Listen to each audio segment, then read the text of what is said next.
I'm Chris Stafford, and this is Art, the podcast about women from the world of visual arts. If you don't feel it, I'll make you feel it. I'll show you what I mean. If you don't feel it, I'll make you feel it. I'll bring you to your knees. If you follow me. My guest this week is Gretchen Warthen, an American cinematographer whose work has taken her from Hollywood sound stages to shooting from the back of a camel in India, an elephant in Thailand, the bow of a boat off Venezuela, hovering over Alaska glaciers and the deserts of the Sahara in a helicopter.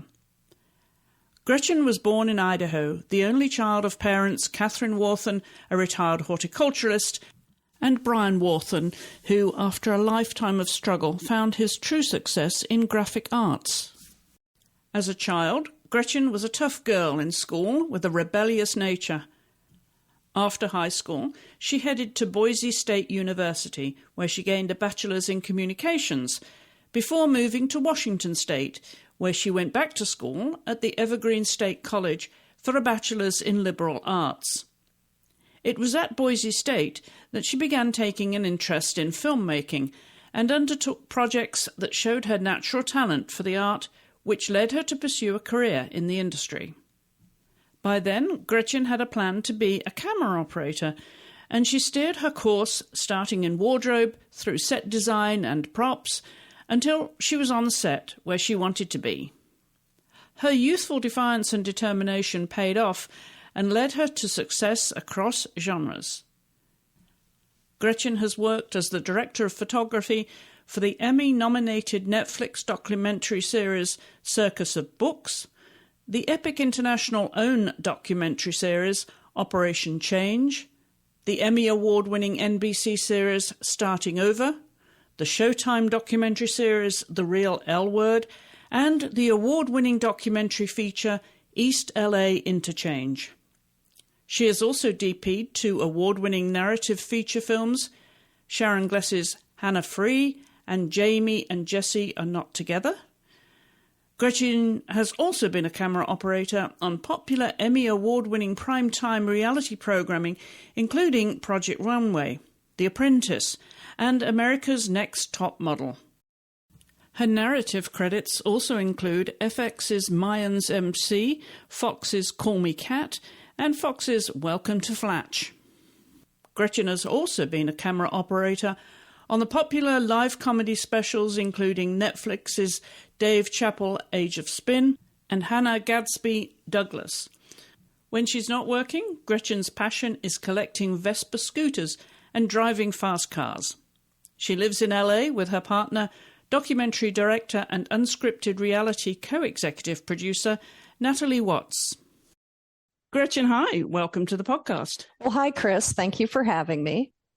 Well, I know from the times we've spoken before that this actually could be, and we should actually maybe add a warning, this could be a very long podcast because you and I think could talk for hours.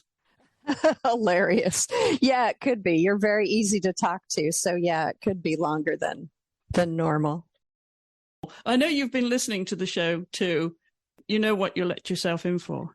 Yeah, I kind of do know what I've let myself in for. When you first talked to me, I hadn't listened to any of the podcasts yet. I'm like, oh, okay, yeah. But like listening, all the stories and the journeys the women have been on in so many interesting or crazy or very intense experiences in their lives, and how they were so vulnerable and willing to share that. And then how it influenced their art or maybe didn't. So yeah, now I'm a little intimidated. Well, you shouldn't be, because you're into storytelling anyway, right? So podcasting is a natural environment for you. I suppose so. Like I guess I listen to people's stories and then just follow it with my lens. So it's as though I'm listening through my eyes. But I do let I talk quite often. I work in documentary and unscripted. I do scripted also, but my love is documentary. And it's all just about listening to what people have to say and choosing the right, focal length on the lens and how far I'm going to be away from them or how close to like tell their story. And it's interesting, like how close or far you are from someone, how it will influence how they're going to share their story. So it's important to kind of like pay attention to verbal cues or nonverbal cues with their body language. But because I'm behind the camera, I'm not the one that's talking. I'm not asking the interview questions, or I'm not the person that I'm following around. So I have the luxury of not having to have my internal dialogue, wondering what I'm going to say next or what question I'm going to say or where it might go. I can turn all that off and just listen to what they're doing. And it's a real gift to be able to just listen to people and let that drive my lens to follow them around. You become the interloper, not the intruder. Yeah. And it's nice, especially I work in reality from time to time. That's kind of where I got my start, was in reality, because they not a lot of women, but there were women there as camera operators. So that's where I got my entry. But I love competition reality, and specifically when it has to do with like people who are artists or creators, because I can't speak to them. So I'm in this room with 12 creators. Like at the beginning, there's usually about a dozen before they start being eliminated. And I'm just free to wander around the room. And it's like, oh, wow, what's that person making? And I get as close to what they're making as I want to and look at it. And then, once I feel like I have a good handle on it, I look somewhere else in the room and it's like, oh, what are they doing? So I get paid to wander around with my camera and silently watch people create. And it starts with them with a blank slate. And then at the end, it's, whatever it's going to be. I did Project Runway for years, and I was into clothes when I was younger, but I didn't know how they were made or the process. And it was just endlessly fascinating. I loved that show. And then I did Making the Cut with Tim Gunn and Heidi Klum. And that's more of an international version of Project Runway. And you've got all these talented designers from all over the world with all these different ways of viewing clothes and fabric and making.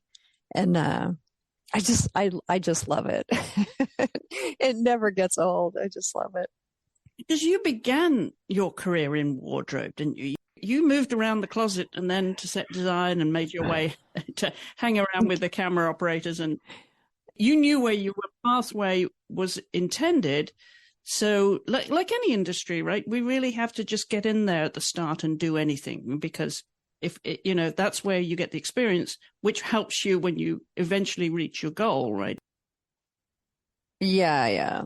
It was a very kind of circuitous route. I knew that camera was where, in like the story of how I got into where I picked up my first camera, it's like I knew in that few day experience, camera is where I was going to go.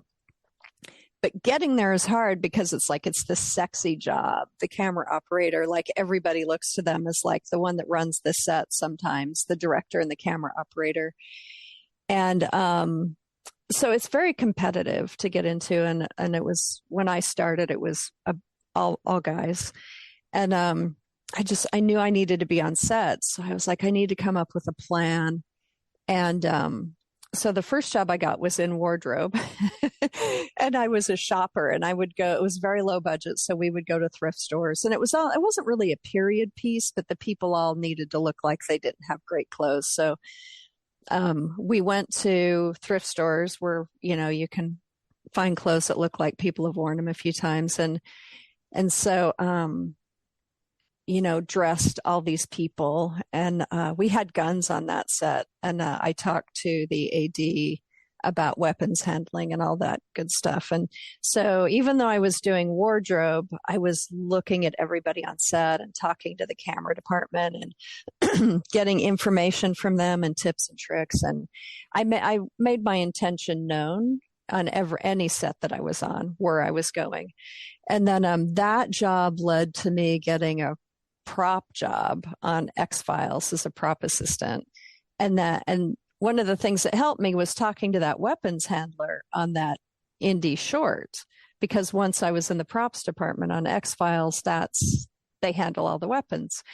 And so I knew the proper etiquette and protocol and all the things for the guns on set and how meticulous you need to be in that position. And but every third day, I would ask the camera team if I could have lunch with them. So like twice a week, I would eat with the camera team and ask them questions. And I never asked them for a job per se. I felt like that would be kind of invasive. So I just, asked them a bunch of questions, and then I would watch what they did.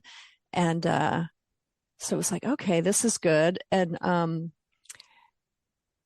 then that job led to a job where I was again, an intern, but it was video assist. And it was this weird video assist thing. Basically, we had a TV with a VCR and I would record every take from a tap from the camera, and then producers or somebody would see it. I don't know. I actually have no idea where that went. But on that one, I was one step closer to the camera department. So I was interacting with them every day. And the second assistant was doing camera reports. So I asked her for a bunch of blank ones. And I would work with the script supervisor who was getting information from the second AC. And I started doing all these camera reports to match what I was seeing on the video tap, on all the things that I was recording.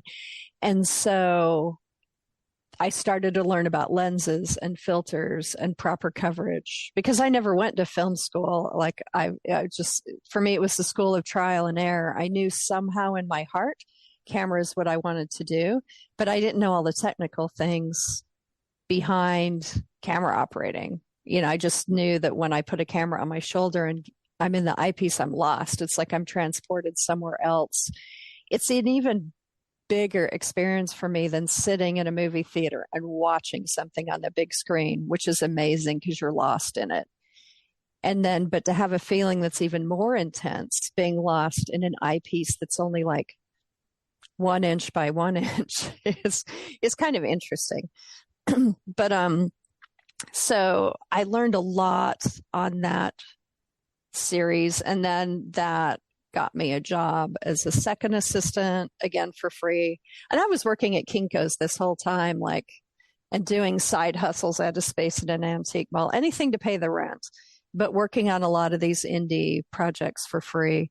Because in Seattle in the winter, days are short, weather's terrible, nothing's shooting. So all the creatives that have worked during the year, they do their projects in the winter time. And since nobody's working, everybody crews everybody else's projects. So it's really kind of nice. And so I eventually worked my way up to Focus Polar. And then Real World came to town one day, and my loader was like, let's apply for jobs. And I had been shooting on documentaries this whole time. I should probably throw that in there. And it was all basically documentaries for free or for public access, or whoever would let me, operate a camera. I was doing that. So when Real World came to town, they asked for a reel. And I'm like, we're applying to be camera assistants and they want a reel? But they had seen on my resume that I had shot some documentaries. So when they interviewed me, it was to be an operator. And I was like, I couldn't possibly be an operator. I'm now in this narrative world a lot where if you're an assistant, you're an assistant. Nobody's going to offer you a camera. And there's an order to things about how you work up. But here I am being interviewed in this reality environment, and they're like, no. If you're a storyteller and you know how to operate a camera and you've done doc work, let's do it. And I'm like, no, I'll assist for you. But on day 2, they're like, hey, there's this story happening and we don't have anybody to cover it. Will you pick up a camera and go cover it? And we have somebody else that's going to do audio for you. And I'm like, great. So I go in and covered it and just kind of did my thing. And then this company had dailies where the next day somebody would work overnight with all the director notes and cut all the scenes that they thought were important. And this was an important enough scene. It made the dailies. So I was able to see the next day how I covered it and what was good and what was bad. And the directors in reality at the time were all documentary directors. So they could all do camera and audio. And they were amazing mentors to have. And so they went over the footage with me because everybody watched the dailies. So everybody then saw that I had shot a scene that made dailies and how I shot it. And I did a good job. So they continued to throw me into different scenes and guide me because we have microwave transmitters on our cameras even back then. And that was so long ago. So in the control room, they can see what you're shooting. And it's a dialogue driven format. So this is where it's tricky when you have directors. The dialogue of the people that I'm shooting, the cast, that's what's driving my lens. If I'm listening to a director, neither of us are listening to what the cast is saying, and then our footage falls apart and it's no longer dialogue driven. It's just me pointing a camera and creating a nice frame and hoping that hoping that I'm capturing something. So when you're a director in that reality environment, and quite often documentary, your job is to remain completely silent and watch what I'm shooting and listen to what I'm shooting, take notes, and then be the eyes in the back of my head. Like I have a shot, I'm keeping track of the dialogue, but I also have this running shot list that you need for every scene. You need a wide, you need some wide overs, you need some singles. A lot of time, you always have the audio, always.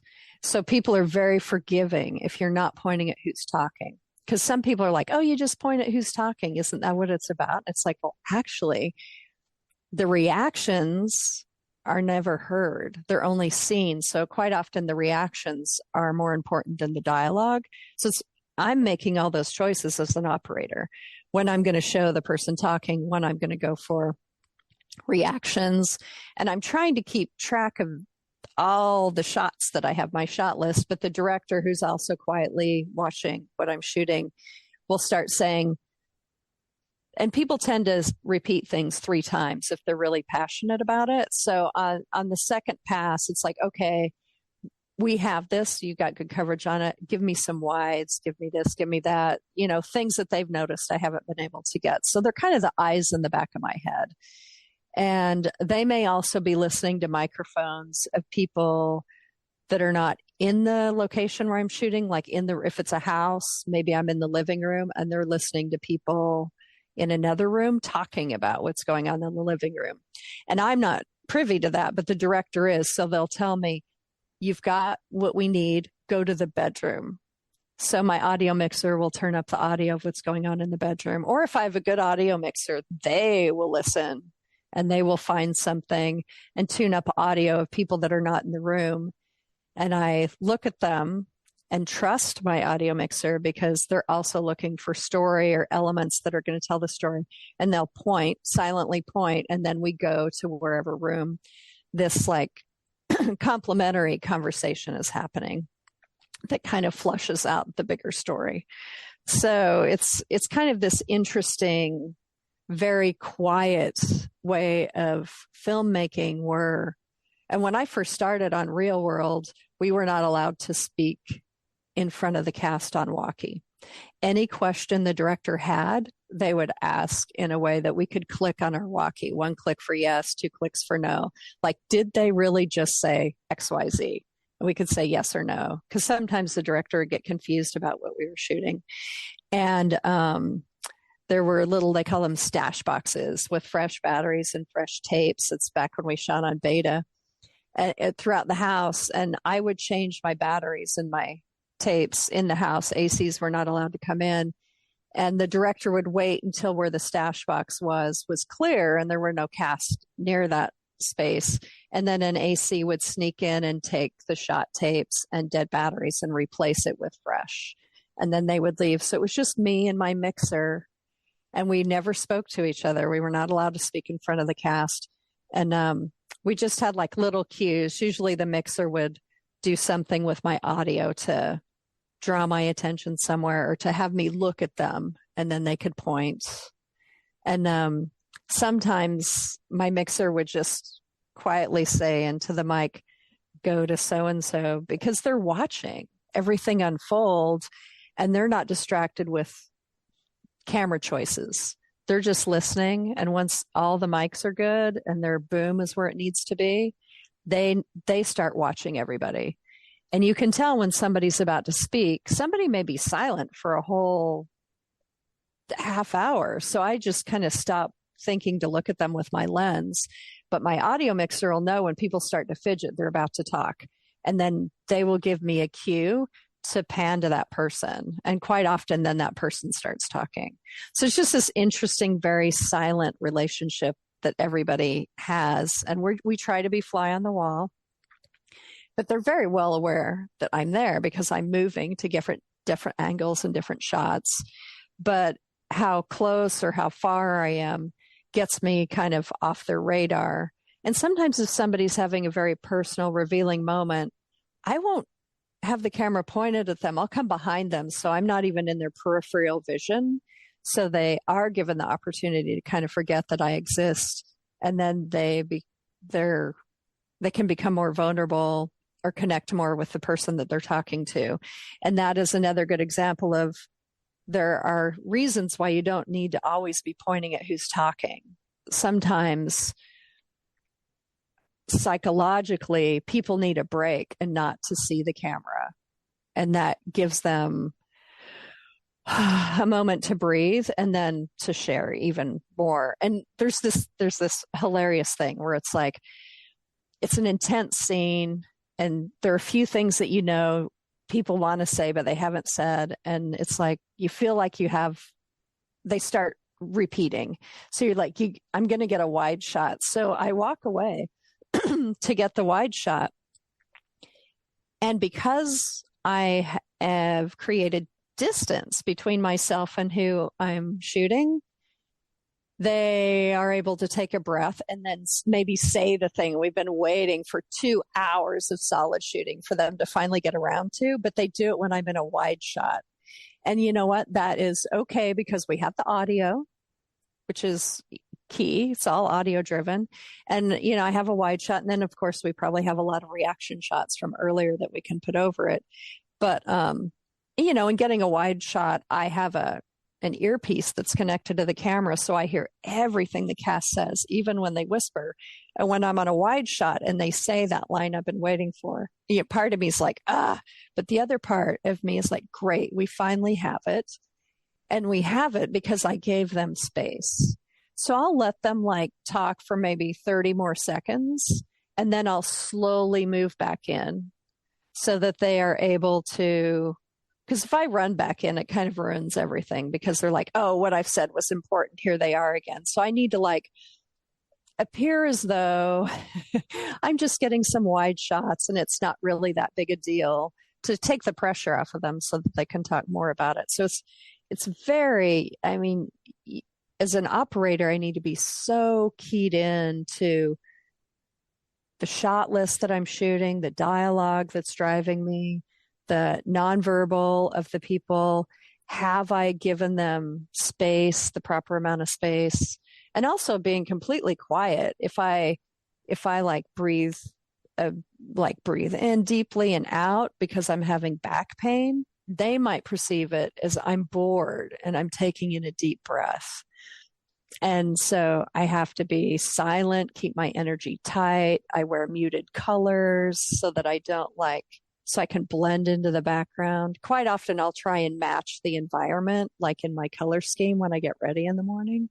So it's really all about being a fly on the wall and just listening. And I tell people, people that are just coming up, one of the camera operating is all about physics and muscle memory. And having a well-balanced camera and being comfortable so that you don't have internal dialogue about, this camera, it's too front heavy, or I'm getting shaky, or it's this or it's that. It's like you need a really well-balanced camera so you don't ever have to think about it. And then you need to be completely cued in to what's being said. But it took me about 7 years to create what I think is the most powerful tool for any operator, and that is muscle memory. To be able to zoom in and out, walk in and out, walk around people without tripping, develop a subconscious peripheral vision, peripheral awareness. So I don't even have to think about what's around me. I'm subconsciously navigating furniture and potholes and cars and trees and whatever obstacle there may be while I'm walking around, sometimes backpedaling, walking backwards with people for miles on end. So it's this muscle memory where I can, it took me 7 years to get to this point. But once the first time I did it, it was amazing. And that was, I was able to shoot a complete scene and not actually remember having a camera in my hands. It's as though I just witnessed it as somebody sitting in a room with people. And I knew at that point that I had achieved the muscle memory that I needed, the ability to disengage my internal dialogue and just completely key into what I'm doing and just let everything flow. It's like a flow state where you're just not aware of what's happening and you're completely in the moment. And it takes so long to get there, but once I got there, it was amazing. As you know, this show is all about the formative years as well, of how we start on our journey. And I know for you, it all began back in Idaho. You were born in Idaho in the winter. So what do you remember of that? Because you've stayed on the west side of the country, gone from Idaho to the West Coast. What do you remember of your very formative years? It's funny, like I was born in Idaho during a snowstorm. Like my dad's car he was driving broke down, but luckily my grandmother was behind us because we lived in a kind of a very small town, so we had to drive to another town where the hospital was. And so I wasn't born in the back of a car during a snowstorm, but that happened a lot where I grew up. People were just kind of born along the way and in their homes. But yeah, Idaho, it's funny. We moved to San Francisco before I really had many memories of Idaho. So my earliest memories are my parents being hippies in San Francisco, and just the interesting cast of characters that my dad was British and he traveled the world a lot. And then my grandmother married an American serviceman, and that's how they came to America. So along his journey, he had met a lot of different people and was very no judgment. When I was probably 3, 4, 5, there was a black transvestite that lived upstairs from us named Charles. And I loved Charles. Charles was great. And nobody really ever told me that there was any reason to not like Charles. So I didn't grow up with, excuse me, I didn't grow up with a lot of prejudice and preconceived notions on people because, San Francisco at that time was just this huge group of all sorts of creative artists and different people. And then when it was time for me to go to school, they decided to move to Idaho, which is where they both had family, and they felt like it would be good to raise me near family and aunts and uncles. And so we moved to a very small town of 200. And this is kind of where my memories of Idaho begin, because we were hippies from San Francisco, and my dad was Episcopalian and my mother's family were Lutheran. And we moved into a Mormon community.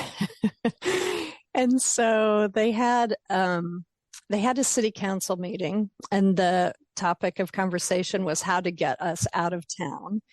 But we owned the house that we lived in and the land that the house was on. So in America, if you own your home and your land, nobody can do anything. And my dad was very rebellious. So he decided we were going to stay. So I kind of grew up with this kind of interesting life of, in first grade and kindergarten, the photos of me, my class photos, like I have like braids and I'm in this little outfit and I'm this cute little girl. But in grade school is where kind of the trouble for me started. Like I started getting beat up by the boys, and a lot of it had to do, like, my dad was also dealing drugs, but denying that, but we're hippies from San Francisco and we're this and we're that, and they don't really want us in the community. So I had to learn how to fight. And luckily there was this guy in town, Ricky Owens, who taught me how to fight. So by the time you see my 4th grade picture, my name is now George. I've cut off all my hair. I'm living my life as a boy. And my mom is totally okay with this because she's very like, she's one of the most non-judgmental people I've ever met. And her thing is, however you're comfortable, whatever makes you happy, I will support that. So she was fine with that. And I think she realized that this was kind of a mechanism for me to protect myself, was to create this kind of, different personality. And so like I fought everybody. And at one point I fought Ricky Owens and was stronger than him, and it shocked both of us.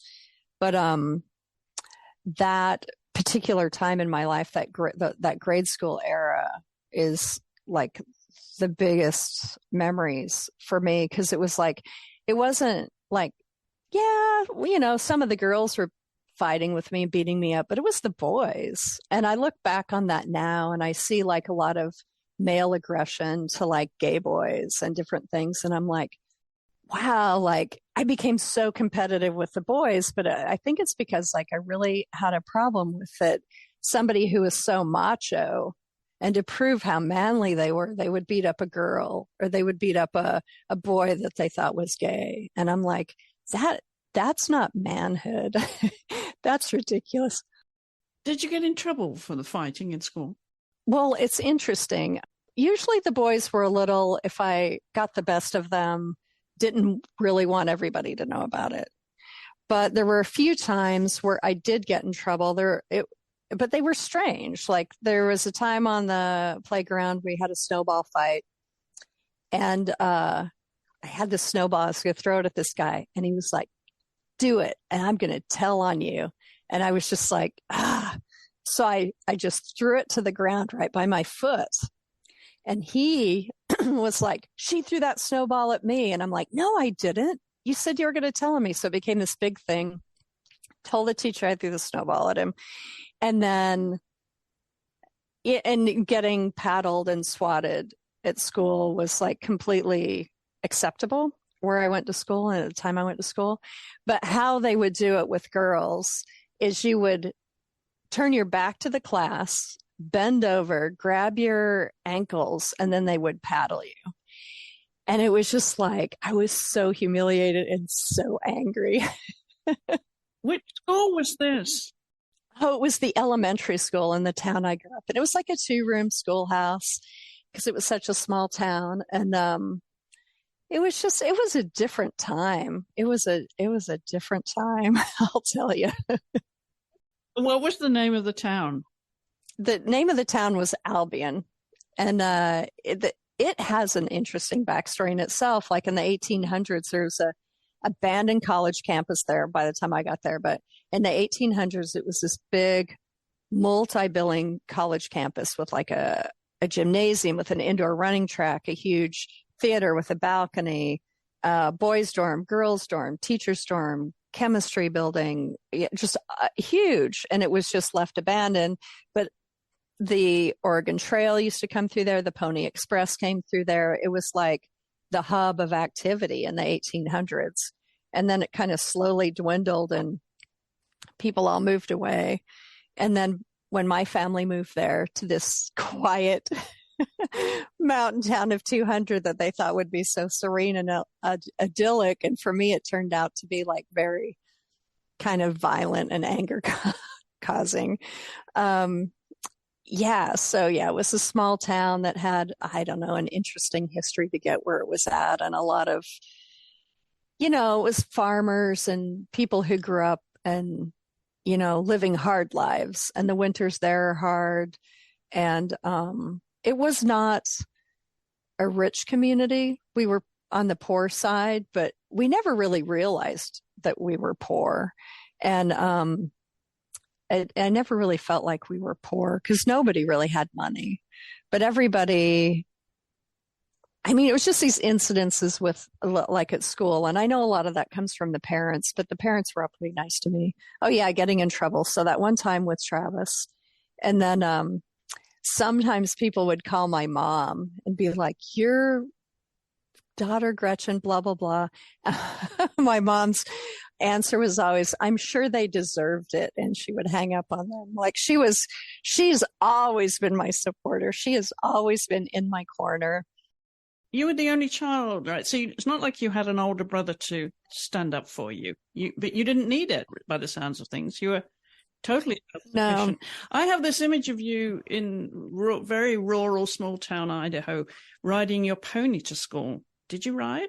No, I did not. That's kind of interesting because it was a farm community, and my grandparents owned a farm, kind of outside of town, and my uncle is still there.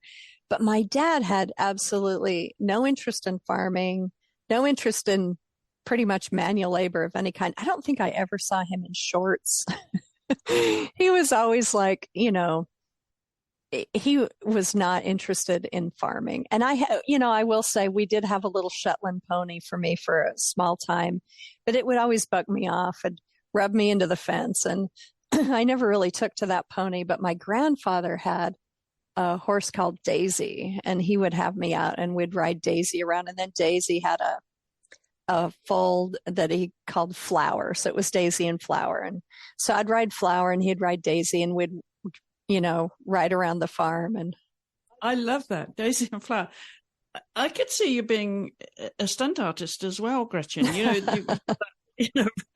Fighting background, rough and tumble. You could jump on a pony. You could punch something. Yeah. If you needed to. If I needed to. Did that ever appeal? No, it didn't. It's funny. When I went to junior high school and I was with new people that didn't really know who I was, at the end of that first year of junior high school, I was wearing dresses. My hair had grown out again. I was going by Gretchen. Like, there was no need for George anymore. And the last fight I ever had was in 6th grade. And I made a conscious choice at that time that I wasn't going to fight anymore, because it at that point it wasn't worth it. And when I hit 6th grade, then the fights were with girls, and I didn't want to fight girls. I didn't have any problems with the girls. I just thought it was silly when they would fight. You wanted to play with the girls. Yeah, or hang out with them. Or I still had pardon me. I still had a lot of friends that were boys. I think that time in grade school where I hung out with the boys and we were kind of in a little gang and we would fight and be tougher. That was the people that kind of protected me. When I didn't have need for that anymore, I still had boys that were friends and girls also. I don't know. It's funny. I look back on even through high school, I have one friend from childhood that I keep in contact with, and that's it. And I think I just kind of had such a bad experience during that time in my life that I didn't connect with anybody, because I was worried that they would turn on me, that they would hurt me, that somehow if I confided something in them, they would tell everybody. So I don't really have many friends from that time period, which is a little unfortunate. While you were in school, what were your subjects of choice? What was distracting you? Did you have any favorite teachers that were supporting you as well and guiding you? It's kind of interesting. And now that you've asked me this question, maybe this is why I did this. All through high school, I went to summer school. I was a good student. I got A's and B's, occasional C's, but I was always driven to go to summer school and just learn year round. And by the time it was my senior year in high school, I didn't technically need to go because I had all my credits. And, but I went anyway because I enjoyed learning, but it was also maybe a way for me to kind of not have to socialize that much. I could do it under the guise of going to class and learning things. But, one thing I really did appreciate was English, and I was a bit dyslexic as a child. So what I discovered my sophomore year of high school were books on tape. I mean, they're in the cloud now, but at the time you would get the cassette tapes of whatever it was. And I had an English teacher. My English teachers were always the hardest one that you could possibly have. But I knew that that was a good thing because I was always raised that, knowing how to write and read will get you further in life than pretty much anything else. Were you into sports? I loved sports, but because I was not, I don't know if it's because I wasn't Mormon, but I was on the bench all the time. I was on the bench all the time. And when was it? My junior year, I changed schools, and then I was intimidated because I went to a much bigger school. Like in junior high, we were all in these tiny towns or strewn out around the mountains near Albion. And they were all like, I mean, there was a town that had like 50 people in it. It was a one-room schoolhouse. It was really small, but they would bus all these kids to one central high school or junior high and high school. But when I was the very beginning of my sophomore year, no, my junior year, I went to a bigger school and was so intimidated by everything that I quit sports and band because I don't know. I just felt like I wasn't good enough to be in this big school's band or their sports. And looking back, I wish I would have faced my fears and done more sports. And the sports that I was really good at were tennis because I could practice that by myself against a wall, and javelin, shot put, things where they were individual sports. The team sports, and I enjoyed them, but it was more the individual sports that I really liked. So what point in high school then did you consider what you would do next? Where would you go with your career? And were you into film and TV? And were you that little girl that was, studying it through your childhood? No, I wasn't. And, because we didn't have a lot of money, we might have a roll of film in the camera for 2 years and get it developed. It's just a big surprise about. So there's not a lot of photos from my childhood, but I started working when I was 12. That's when I got my first job. It was in a department store. I was in the back unpacking clothes, putting them in hangers, putting price tags on them. And then I had a series of jobs. In my junior year, I was the night cash clerk at this department store called Kmart, and I would reconcile all of the cash drawers for the day and do the deposit, because I also loved math. So I was good in accounting and bookkeeping and whatnot. So it was like a job with a lot of responsibility. And so when I was a senior in high school, I had a resume with all these jobs and people to call. So I got a job in a law firm. And my grandmother, her thing was, she was British and she was very aware of class systems and where you are in class. And she grew up lower class and always aspired to be higher class. And by coming to America and having a British accent, she was just thought of as high class just because of her accent. So she was living, on the West Side with the doctors and the lawyers and all this stuff. So her thing was you need to marry an attorney or be an attorney. She was very pro-law. So I was able to get a job my senior year in high school with the Idaho Attorney General's law office, which was a very prestigious law firm. And I started out as doing errands and filing papers and things. And I just kind of stayed with that law firm. As it split off and did other things, I would go with whatever attorneys were going to the better law firm. And decided I was going to be a paralegal because I didn't need a big legal education for that because I was paying for my own college and could not afford law school. And, it was nice. Like I'm in high school and I have a 401k and paid vacation and paid holiday and all this really great stuff. And I have a pretty good chance at a very nice future. So yeah, I was going to do law and I love debating and I like fighting. I think that came from my childhood of physical fighting, but I turned it into like being able to verbally spar with people and make a good point. And I did well in debate in high school, and I'm in the political science department and I have my friends. And then one day there's this Make My Vogue video contest that Madonna has on MTV. And we're all huge Madonna fans. It's like, oh, let's make this video. This will be great. So we went to Sears and bought a little video camera and came up with this video that we shot. And then we returned the camera because Sears had a really great return policy. We're college students, we don't have money. So we turned the camera back in and then found somebody in the communication department to edit it together for us. We didn't know what voguing was. Like we were doing drill team moves. It's hilarious to watch like what we did. But I loved that once just putting the camera on my shoulder and looking through that viewfinder, I was transfixed. I was transported. I was changed in some way. And so one of the girls that did the video with me, she's like, oh, let's take intro to video for audit. So we don't have to read anything or do papers or take tests. It won't affect our GPA. And I'm like, great, because we're juniors. We don't have a lot of time for fun. And the teacher I had, he was brand new. He had graduated with his PhD studying under George Cukor.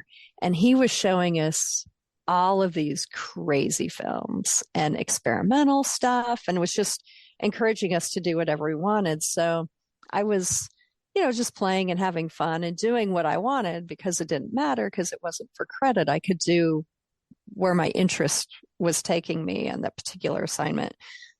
And I was, I'm in Idaho, very conservative. I'm totally in the closet. At that point, I have come out to no one. This was Boise State University we're talking about now. This is Boise State University. Where you chose communications and you got your bachelor's there. I did. I started in a lot of stupid things, but finished in communication. But at this point, I'm like kind of thinking pre-law, so I'm political science. And the last project I did in that class was a autobiographical documentary short about growing up gay. And when I kind of started putting the pieces together and how I felt, it was just like very revealing. And it was like very kind of stylized and a lot of stuff. And nobody knew about me at this point. So it's the last day. And because it's audit, I kind of went into this weird trance flow state and did this project in maybe 3 days, start to finish, starting shooting to finish editing. And there's a lot of complicated stuff. I still look back and I'm very surprised that I was able to do it, but it was a coming out piece. But I had this like sense of security because, it's not for credit. I don't have to show it, but something compelled me to make it. And then that final day in class when we're all showing our final projects, I slid it up the table. And to this point, I'd made comedies. And this piece is actually it's dark and kind of depressing. And so he pops it in and it starts out and it's kind of abstract, obscure, and people start laughing. And I'm like having a heart attack. I'm full on panic attack. And then they stop laughing. And then the 5-minute video plays out. And then the lights come up and it is dead silent. Nobody says anything. And every other project, people were like, oh, I like this. How'd you do that? It was like the lively conversation. Mine ends. And of course, I save it for the last because I don't actually think I'm going to put it up there. But he's like, Gretchen, we haven't seen yours. And I just did it. So it's dead silent. Everybody's staring at me. And I'm looking, all of a sudden, 30 people know about everything I think about being gay. And I'm just like horrified. But that was a very brave thing to do, especially back then. I mean, oh, yeah. I still can't believe I did it. But the teacher, he said the most amazing thing. He's like, he gave me a lot of very nice compliments. And he said that he really looked forward to what I would do in the future. And then when the class was over, he had me stay after. And I'm like, oh, it's going to be something about coming out. And I don't know. I just was still in this mind of like, oh, no, I'm opening myself for attack. And he said, that was a really good piece. And I really want to talk to you about what class you should take next. And I'm like, I can't do video for credit. I'm busy with this other major. And he said, let me tell you what, I'll make a deal with you. I'll give you 6 credits. Just make something. You don't ever come to class. whatever gear there is, like reserve it ahead of time. But if you think, because the gear checkout was only open for a couple hours in the morning, couple hours in the afternoon, he was like, I'm going to give you a set of keys to the gear room. And if you get inspired and you need to just go there and nobody's checked out the gear, just let yourself in, take the gear, go shoot it, do whatever. So I'm like, okay, great. And I didn't realize at the time this huge gift that he was giving me. Because I didn't see myself as a filmmaker. I saw myself as a future paralegal. I had a great life at that time. I was making. He clearly did. Now, we need to name drop here, Gretchen. Oh, Pete Lutzi. Sorry, Pete Lutzi. And he was so supportive. Does he know the path you took and that you became a cinematographer? Yeah, he does. And it was really interesting. Like I did, and the project I ended up doing was a documentary feature film, like the first thing I did for him. Just aim high, just go all in, Gretchen. I had no idea. I was like, oh, this thing interests me. I'm going to go start interviewing people. I'm going to start filming this. And I was so excited. And people would work with me. And it was like, I got everybody I knew that was willing to operate a camera. I had to operate on a camera at some point in this feature. But it won awards and it went on small festivals, and but it changed my life. And so within a year from that Madonna video, I had quit the law firm and I had gotten a job like selling ads at the university newspaper and working at the local news station as a studio camera operator. And, whoever would pay me a couple bucks to like run a camera or ask me to do something for them. And I had to go a couple extra years because I had taken no credits in that department. Because I always looked at the communication department as all those crazy people that did group projects, like talk to each other too much. So I was like, all of a sudden I had to be in college a lot longer, but I knew. You could smell it by then. Yeah, but I didn't know anything, but I still couldn't afford film school and all this stuff. And I was still kind of self-taught. And like how I studied film, I guess, was the history department had this teacher, Phoebe Lundy, who was amazing, very liberal, activist. Her take on, these movies that you would watch. So I did 2 semesters of Russian film and then propaganda film and women in film. Like that's where I did my film study, was in the history department, but it was all from a history angle, not a technical angle. But yeah, and then rented all the videos I could at the video store. But I'm in Idaho. There's no cinematography magazines at the newsstand. I don't know what to read, and the internet still really isn't there. And so I'm just kind of doing my thing. And yeah, and then I moved to Seattle, Washington, because that's where I'm going to make it big in the film world. And I get there the year after everything goes to Canada. So I'm competing in Seattle with people from Northern Exposure and Twin Peaks that are those had just stopped shooting the year before. So nobody's going to hire me. I have no film degree. I have no real experience outside of working with like public access and making my own projects, and whoever will hire me. So then you decided to go back to school. Then you went to the Evergreen State College there, and you did liberal arts. So what prompted you to do that then? Because you'd already had a taste for the film business. Well, what prompted me to do that is I had heard they had a pretty good film program, and it was affordable because I was still paying for my own college. And I felt like Seattle was a film community because of Twin Peaks and Northern Exposure, where I could go and I could work. And I was very intimidated by California and New York. So I never really saw myself living and working in either of those places. So I went to the Evergreen State College, and my experience was like not what I thought it was going to be. It was kind of a hard program to get in. Like they had, I think, 100, 200 people apply. They chose 24.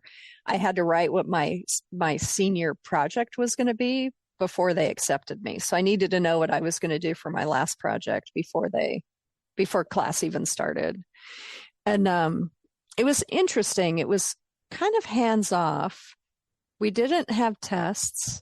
We didn't have to read books. It was though I was an intro to video for audit all over again. And we did 4 major projects, and the professor really only commented on 2 of mine. And I don't know, I was really frustrated by the whole experience. And my final project, it was a good one. I worked on film to kind of figure out all that stuff in the beginning because I thought everything, documentaries and whatever, shot on film. And it wasn't until the end when they had professionals come in for Q&A day at the last week of school. And I asked a documentary person, like, what cameras do you shoot on? And he was like, Betacam. And I'm like, what's a Betacam? And I'm like, don't you shoot on 16 millimeter? And he's like, no, we just shoot on video cameras. And I'm like, no, I've done this whole year to like figure out film. You're telling me I'm going to shoot on video. This is terrible. I can identify with that because that's what I was hearing. You were thinking, oh, it's going to be 60 mil. And oh no, just Betacam. Felt like a bit of a come down. It did. But looking back, it did teach me shooting with intention. Because when you're shooting on film, you don't hit start until everything's good, especially like as a student paying for everything. Like I was very careful, like what I actually rolled film on and what I didn't. But my final project was on video because it was an pet overpopulation video. It was about microchipping, which was new and it started near there, and just all these things. And American Humane was interested in distributing it, as was PAWS and PETA, and a lot of other places were interested in taking my final product and distributing it. And somebody decided in the department that student films weren't for distribution. Even though the year before, the film students who actually did film stuff, their stuff was distributed. For some reason, they decided they didn't want me to move forward on this project. And I was so upset because it was like, I wrote the treatment for this to get into this class. And now you're telling me no. I was so disappointed. So what I did was my final project was and this is probably, no, not my last act of rebellion, but I'm kind of rebellious by nature. I think it's from my grade school experiences. I did a 16 millimeter, 20-minute project on how frustrating it was to go to school there and how I had left with nothing. And there was a day where all the parents came and they watched everybody's final videos and films. And that was one of the films that they watched. And the professor was so angry with me, but I was very angry with her in the department that they would not let me finish this project that I'd wanted to do. I don't even know why I started telling this story. Your mother, did she come to that showing them? Because I know she followed you, didn't she, when you were a teenager? She moved out of Idaho. Yeah, she did. So was she there to support you through this period of your life? She was not in town, but she was still supportive. I think she was maybe living in Hawaii at that point. She worked in botanical gardens, and she worked at Longwood Garden in Pennsylvania. And I think at that point she was in the Pacific Tropical Botanical Garden on Kauai. And so she was supportive from a distance. I mean, her thing was probably, I'm sure when I told her, she was probably like, they deserved it. The same thing she told everybody when I was a kid. They deserved it. But so when I was younger, I had a lot of anger. And I think I had a lot of issues with like rebellion and getting back at people. And I will prove you wrong. I will prove, always having to prove myself. But I think in my 20s, maybe 30s, so it was in my 30s, I started really seeing that I had anger issues and that I needed to redirect that and change that energy into something besides anger. And I was very sarcastic. And then I realized that sarcasm is negativity. So I've kind of spent like my early to mid 30s until now getting rid of all the anger, getting rid of all the sarcasm, getting rid of the negativity. And I think I'm a much easier going, more accepting person now. I don't hold big grudges anymore. I'm not going to get somebody, even if it takes 2 years down the line. You won't punch anybody now. No. Like I went from physical fighting. I gave that up to verbal and mental fighting. And then I felt like it wasn't a good look and it wasn't serving me well. And telling this story about Evergreen and this rebellious thing I did at the end, I'm like, wow, that's not really a very good look for me, like professionally. But that was then. I was in my 20s and this is now. And I think we all progress and change through life with experiences. And so I've definitely changed. There are things that you would put on your portfolio then and your reels, but they wouldn't be on there now. Exactly. Yeah, that's a good analogy. Yeah. And so where was the breakthrough then getting into the industry once you graduated, Gretchen? Well, once I graduated, I couldn't get a job, so I worked at Kinko's on Capitol Hill in Seattle, which was great. It was where all the grunge artists came through. Comic books were big at the time. All these comic book guys came through.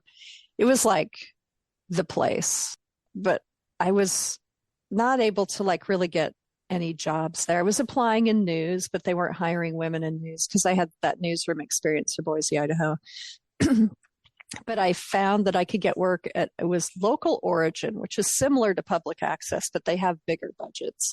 So I was doing documentaries with them, not as a director of photography, but as an operator. And we were doing like homeless youth and early children's television. A lot of it was done in Seattle.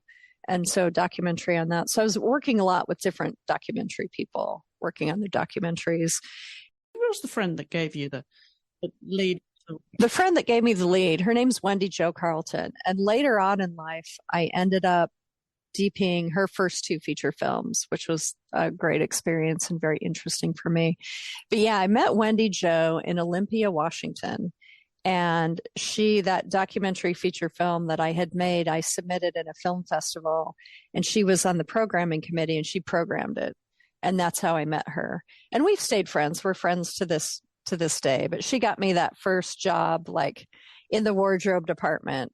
And then I just kind of spun that as I went along to like working with other people. And she also helped me get the job in the prop department on X-Files.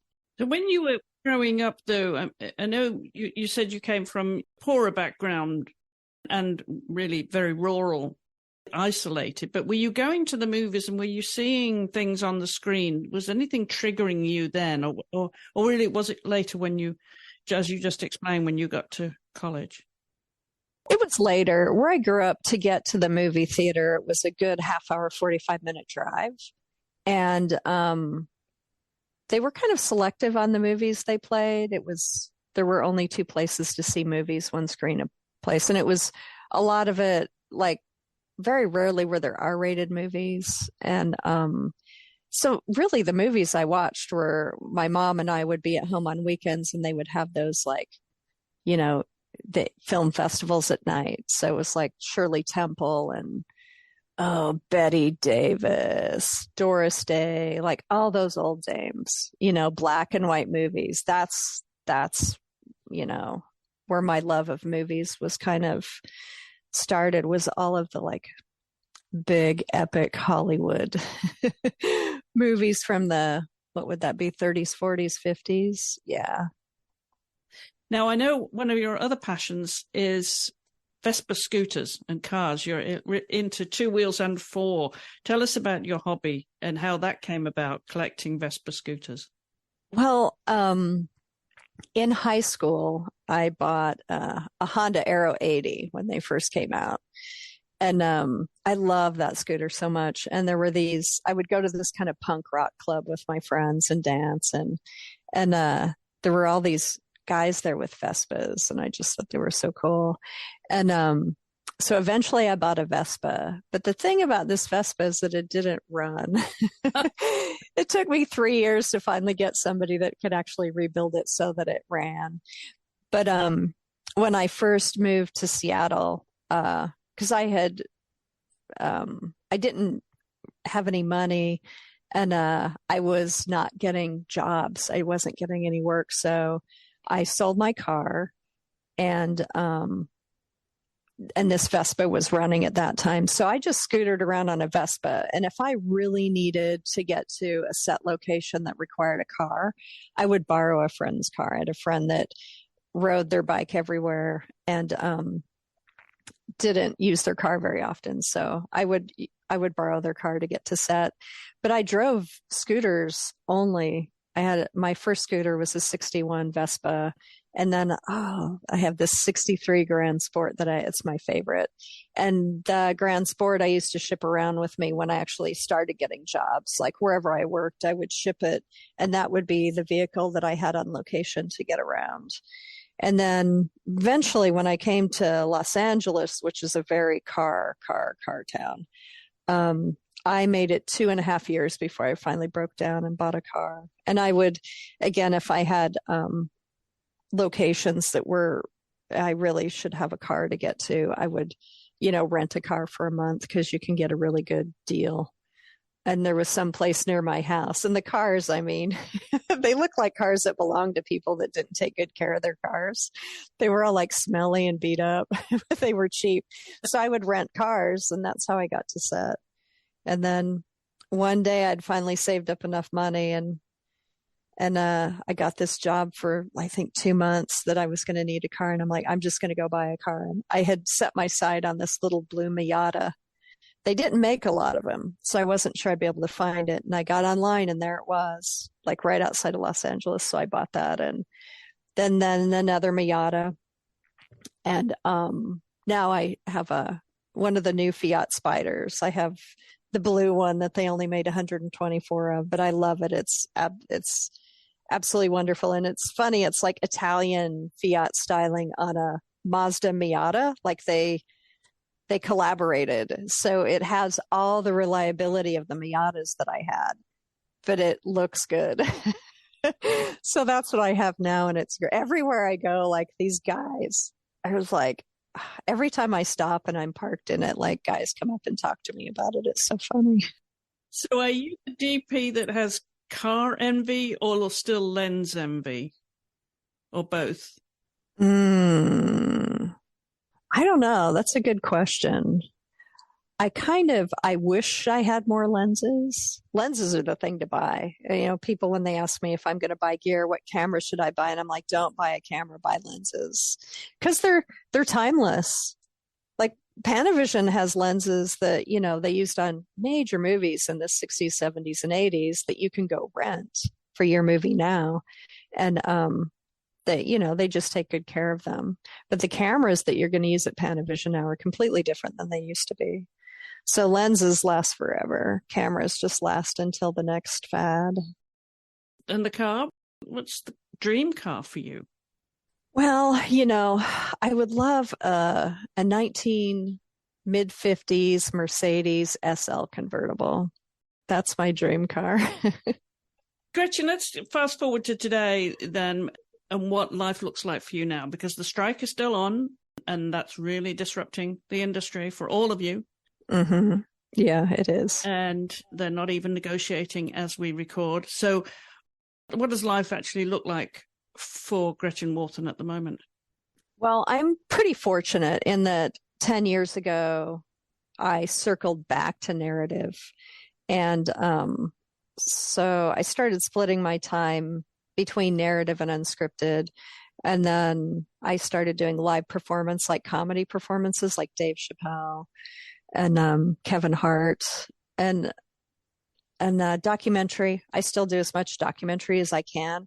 And I often say, like, the money I make on some shows they're okay shows, but that aren't like the money that I make the good money I make on some shows. I like to give back by working on documentaries where I may not get paid at all, or maybe I get paid $100 a day, but I'm really doing it because I believe in the project. So I do a lot of doc stuff, and I'm trying to work my way up in the documentary genre. It's just difficult because there are a lot of really talented camera operators and cinematographers there. And I'm not in that world. And usually there's only one or two operators that are the main operators, where when I work in reality, there can be on average at least 10 of us on a show. And there have been a few shows I've done where there were 20 of us or more. So there's bigger crews. So it's kind of easier to get in that genre. So this year with the strike, I've been working with the team that does Cheer, Last Chance U, and this show Wrestlers that just came out. That's really great. And it's a series about the Dallas Cowboy cheerleaders. And I go to Dallas about a week a month to shoot. And it's amazing storytelling. And it's not union. And so I've been doing that, which has been wonderful because I love the way this director, Greg Whiteley, and the DP, Jonathan Nicholas, the way they storytell. It's slow. They let things unfold. They go in with like a game plan, but like people are revealed through the shooting and what they want to talk about or expose about themselves. And so instead of it being a shoot that start to finish is maybe 6 weeks, it's going to be months and months of shooting with the Dallas Cowboy cheerleaders. So I've been doing that, which has been absolutely fascinating. And then I just finished a series about women entrepreneurs. And to get my union hours and to get keep my insurance, I'm working on Dancing with the Stars, which is super fun. I didn't realize how much fun I was going to have. And now I know why people that work there on that show have been there for so long. It's a really fun, creative group of people. So I'm just kind of laying low and doing a lot of day playing and working on documentaries. So because I diversified my background, something's always happening that I'm getting called for. And I've really, in the last 10 years, made a point to only work with people that I respect and that I will be treated with respect and that I appreciate, and I know I'll be happy and I'll learn something and I'll gain something and I'll be challenged in some way. So I feel like even though I haven't been working as much this year as I have in the past, I'm happy.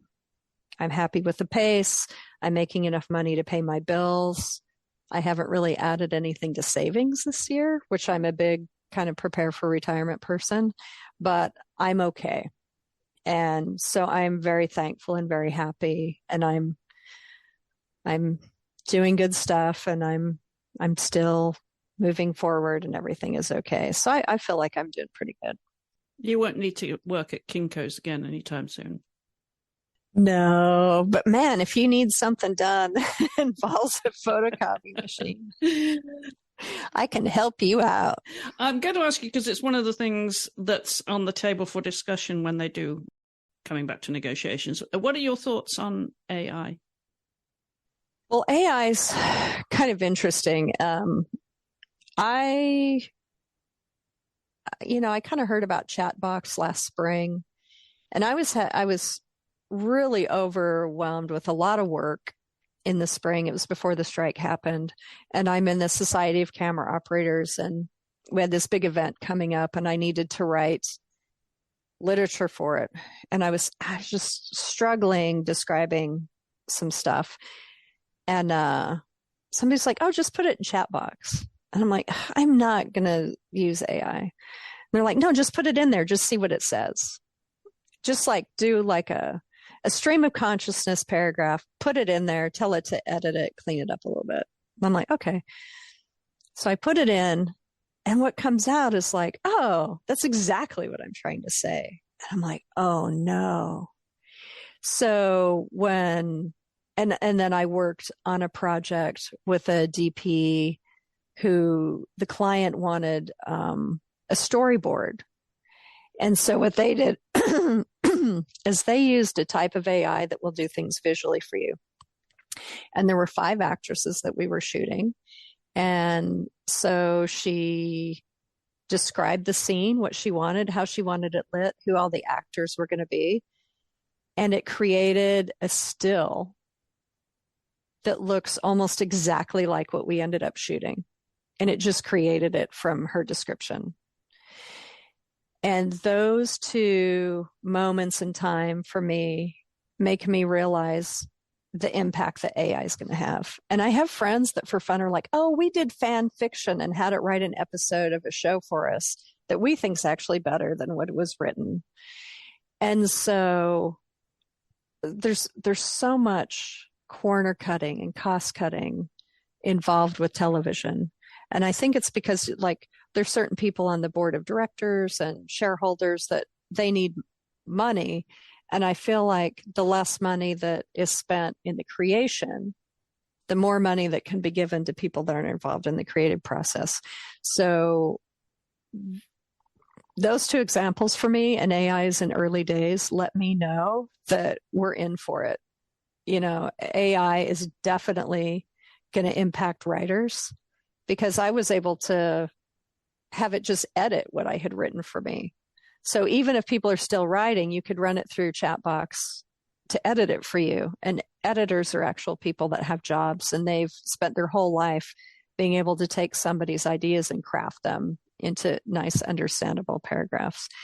And there are storyboard artists. I mean, so all these people could lose their jobs because of AI. And I don't think it would be used because AI could do a better job. I think it would be used because AI can save money, so that some people can make even more money than they're already making. And then the idea for the actors of not owning their likeness. And this was a conversation that happened on a shoot I did over 10 years ago, where we were in a big green screen room where they were running people through, capturing them for a video game. And the guy was talking about someday we will be able to put actors' faces on all the characters in these video games. And so if you have a young Tom Cruise, he can be young for life. And it will also get to the point where if Tom Cruise is 70, you can run him through a program that will make him 30 again and combine it with old images. So we won't need actors anymore.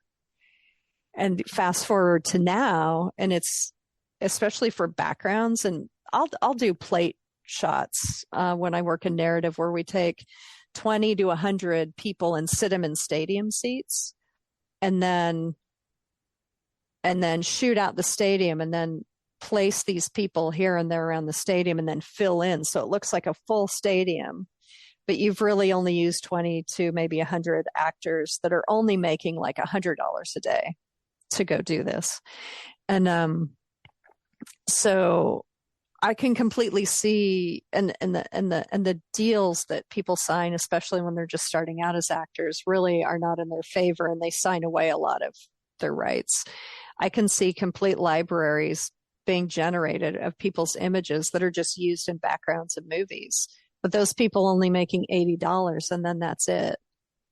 And it's, you know, for me, like with copyright, because in the photocopy shop, I needed to know about this.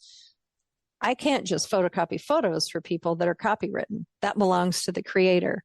And I feel like somebody's image should belong to them and shouldn't just be used in perpetuity to save people money. So I think the actors, you know, that whole side of it, their images being used without their permission, I think it's going to get really, really complicated. And also just the cost of living, that whole thing.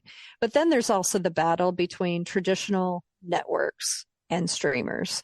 And they both have 2 different ways of making revenue and 2 different ways of proving it. In traditional networks, it's through advertising. So it's very clear. You see all the ads, you know how much money, they have a budget. But with streamers, the profit that they're making is more hidden. And also when I work under a union contract for new media, everything is negotiable. Even my rate, there's no longer like a minimum rate. They can go below it. They can make all these changes. And that was initially because it was new media. They didn't know if it was going to make money. It was experimental. They needed help to get going.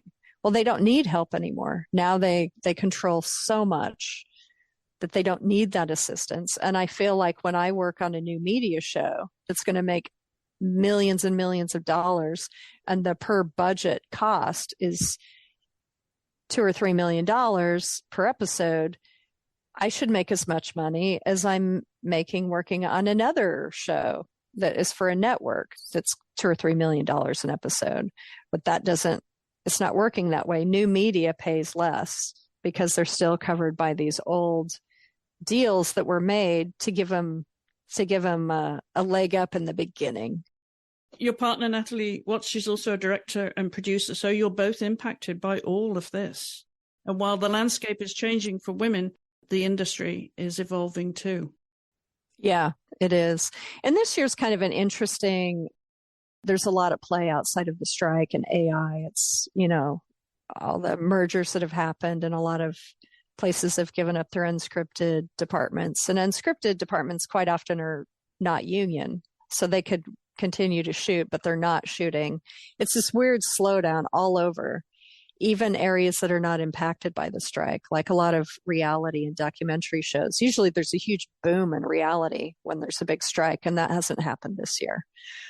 And that's, I think all the streamers and networks are trying to figure out what their futures are in general, regardless of the strike. So it's got a bigger, wider reaching impact than it has in the past. Well, finally, Gretchen, this show is all about promoting women in visual arts, and the film industry is certainly one where the landscape has changed for women in film. Do you look at your career and with the hope that you may have actually been influential in part of that changing landscape for women? Because I know how much and how passionate you are about promoting women in the industry. The landscape has definitely changed. I feel like there are more women, especially in narrative, because when I started, it was like there's just not really many women in narrative, especially getting paid, which is why I went to reality. But I was looking at the ratios the other day, and I'm still not sure, because there are a lot more networks now. There's a lot more content than there ever was when I started. And I'm looking at the ratios, and I'm like, we still don't really make up that big of an amount, but slow and steady.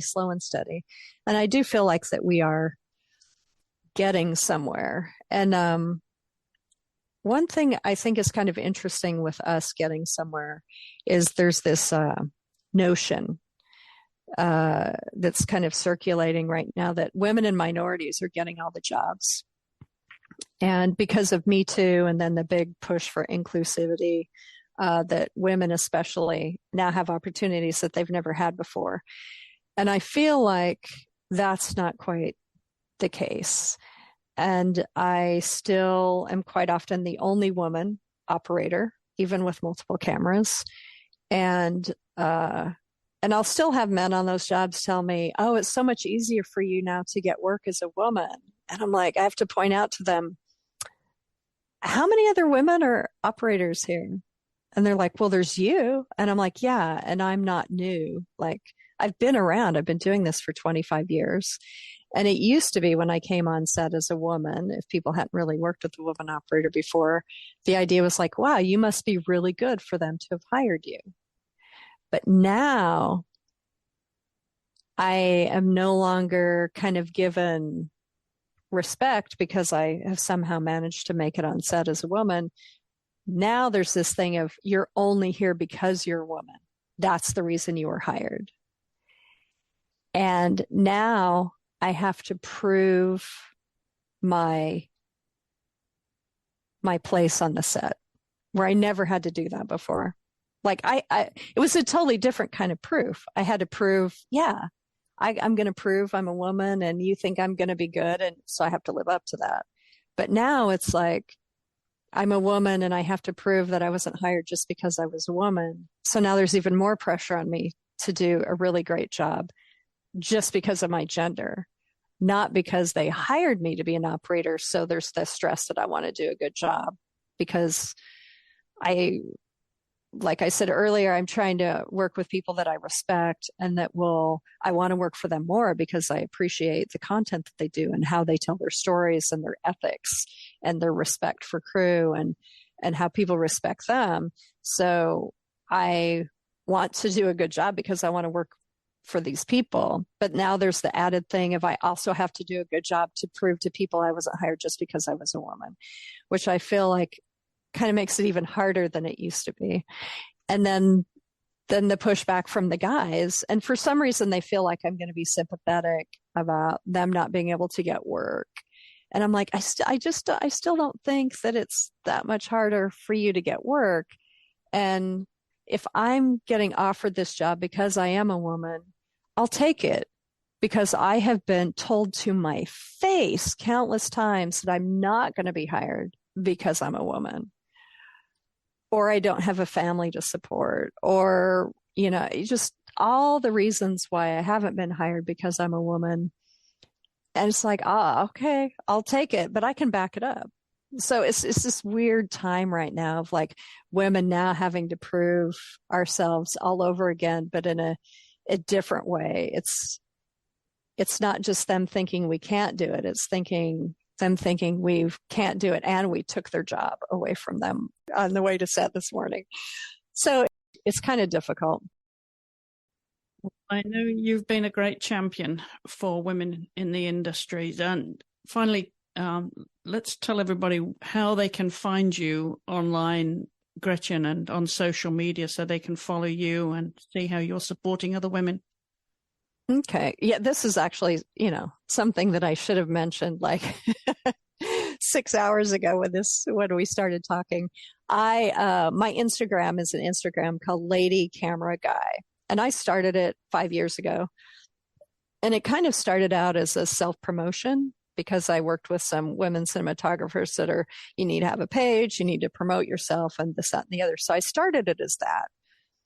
But I'm a little funny about being in front of the camera, calling a lot of attention to myself. So to make myself feel better, I started posting photos of women I work with.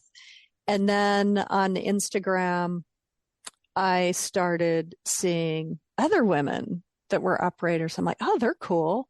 I love that photo. I love what they have to say about whatever.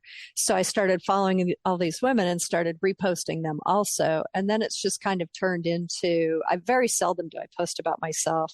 But right now, what Lady Camera Guy is it's an Instagram page that features women operators. And some of them are also DPs that operate. So for me, the important thing is that every woman that is on the page also can pick up a camera and operate with it. And I have students that are just starting out, all the way to like Mandy Walker, who's like my favorite female cinematographer. They're all in there in the same week, because it's kind of to encourage any woman who's thinking about operating or who is already an operator, that there are other women operating, and here they are. And there are hundreds of them, thousands of them all over the world. And it's kind of nice because, sometimes I'll travel to countries where they do not believe that women are capable of being camera operators. So having worked and shot in those countries and having had the locals tell me, I've never met a woman before, you can't operate,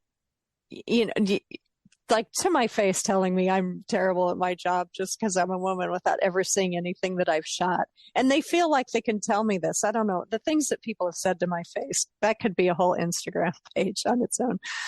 But I love it because when I see women in these countries, I know that they need to be reposted. And there have been women in small countries that kind of thought maybe they were the only woman with a camera trying to make it. And they'll see somebody else I posted, and then they connect off my page. So the Lady Camera Guy has become kind of bigger than myself. And so I feel like I have an obligation. Try to post twice a day. And I feel like I have an obligation to find new women. And, obligation's the wrong word for it. I love when I come across somebody that I have am not following that I didn't know existed. And I'm like, oh my God, here's somebody else. And there are all these wildlife women that are coming out of nowhere. And I know that's a really tough one because, you know, they're climbing mountains and all this stuff, but they're traveling the world and they're doing all this great stuff. And so for me, it's a way to like really, you know, put the faces of women with cameras out there so that other women can look at it and they can be inspired by it and they can connect with it and they can feel better and they can reach out to these women. I only post from public pages. And for some reason, women are a little apprehensive about making their pages public, which is unfortunate because there's some amazing private pages. And, but I only post from public pages. And one of the reasons I do that is because it's out there, it's in public. And I always repost exactly what they have said, how they want to present themselves. Very rarely will I add to it, but also so that the women that are following them, they can go to that page and they can look through it and they can learn from it. And because some people are a little intimidated about, can I follow you? Just simply asking to follow somebody who's not public. So this way it's really accessible for people, even if they're a bit intimidated. And I have over 60,000 followers. And yeah, I'm very, very proud of it. I think it's a good thing. And it's really, and I'll go places that people will be like, oh, hi, what's your name? And I'll introduce myself. They'll be like, oh, it's very good to meet you. And I'll be like, I'm Lady Camera Guy. And they're like, oh my God, you're Lady Camera Guy. And then they talk to me about how it's inspired them or that I posted them, because I recognize a lot of these women when I'm out and I forget that I don't post myself much, so they don't necessarily know who I am or what I look like. But I'm very well aware of who they are and what they look like. So it's kind of fun. And I'm also on the board of Society of Camera Operators and constantly trying to get women to join SOC. And the nice thing about SOC is it's just focused on operating.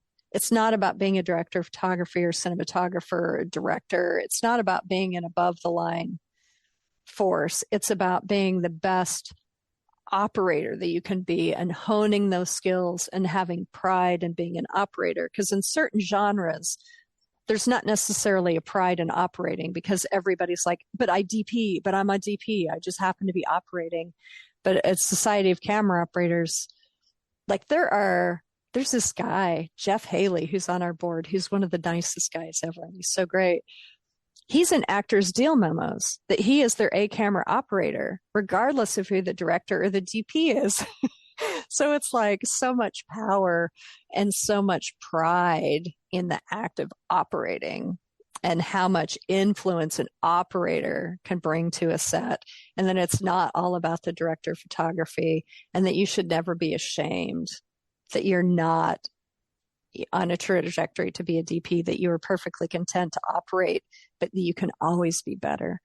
So that's a great space. And I've been able to get unscripted people on the board and a lot of unscripted people involved in Society of Camera Operators. And this year, they have decided to have the first ever Lifetime Achievement Award in unscripted. Up until now, it's all been narrative, but this year it's going to be unscripted. And the first woman that will receive this award is a woman named Mandy Whitaker. And we started out on Real World Seattle together 25 years ago. And she's had an amazing career. She's been nominated for Emmys as a camera operator. She's working tirelessly with the union to keep unscripted operators safe because, you know, it's quite often they want us to shoot in cars, shoot for hours at a time, which destroys our bodies and other things. And she's working to make us safer. And she's always pushing unscripted further and elevating the name of unscripted. And in the union, she got on the union board because unscripted operators are kind of under this videotape agreement, which is lower echelon deal with the union, and they don't get paid a lot, but we work very, very hard, and our bodies get torn up, and she's trying to like make improvements there. And so she's really been a big advocate for operators, and she's a beautiful shooter in her own right. So, you know, that the award is going to go to her this first year makes a lot of sense to me because she's a fantastic operator, But in addition to that, she's also elevated our lives as operators along the way. So I'm really proud of that.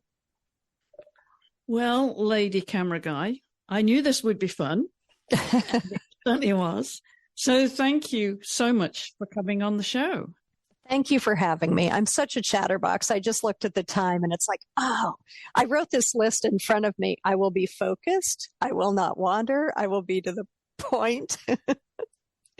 And I've done everything but that. But I mean, I feel like you just bring it out in people. Like I feel very comfortable talking to you. And it's a great honor for me to be part of your podcast. The artist that you had on season 1, I'm still listening, as I drive around, and it's just such fascinating stories. It's absolutely, so if anybody hasn't listened to season 1 of this podcast, you need to check it out because it's pretty amazing. Well, thank you so much. I really appreciate it. And all the introductions you've made to me for the women in the industry who we will spotlight here on the show. So thanks again for your time, Gretchen. Really enjoyed talking to you. Thank you. Thank you. Be sure to follow Gretchen on Instagram at Lady Camera Guy.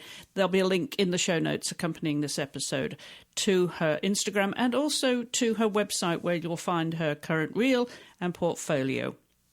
And I hope you'll give us a follow too on social media. You can find us on Instagram at The Art Podcast, that's art with 2 A's, and on Facebook at Hollowell Studios. And if you prefer email, our address is hollowellstudios@gmail.com. I'll be back next week with another guest from the world of visual arts. So I do hope you'll join me then.